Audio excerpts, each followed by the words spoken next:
Welcome root 5 2.2361 root 3 1.7321 கொடுத்துருக்காங்க.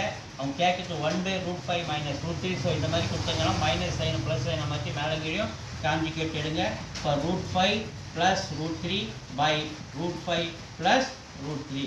So ஒன்று கூட இதை மல்டிப்ளை பண்ணும்போது root 5 plus root 3 அப்படியே வந்துடும். இது a minus b, இது a plus b ஃபார்மேட்டில் இருக்குது. இதெல்லாம் எழுதலாம் a ஸ்கொயர் மைனஸ் b ஸ்கொயர்னு எழுதலாம். a வந்து root 5 ஸ்கொயர் மைனஸ் b வந்து root 3 ஸ்கொயர். ஸோ இந்த ஸ்கொயரையும் இந்த ரூட்டையும் கேன்சல் பண்ணுங்கள், ஸ்கொயரையும் ரூட்டையும் கேன்சல் பண்ணுங்கள். இங்கே 5 minus 3 மேலே அப்படியே வரும். root 5 plus root 3 by 5 minus 3 நமக்கு 2.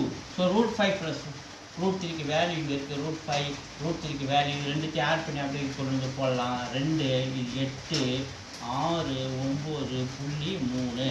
ஸோ 3.9682 by 2 டேபிள் அடிக்கிறேன். 1 டைம்ஸ் மீது ரிமைண்டர் 1 9, அப்போ 19, 9 2 18 பக்கம் மீது 1 6, 8 2 16, 4 இருக்குது, 8 இருக்குது, 4 டைம்ஸு இங்கே 1 டைம்ஸு. அப்போ 1 2 3 4 டெசிமல் தள்ளி புள்ளி வைக்கணும். அப்போ 1.9841 தான் என்னுடைய ஆன்சர்.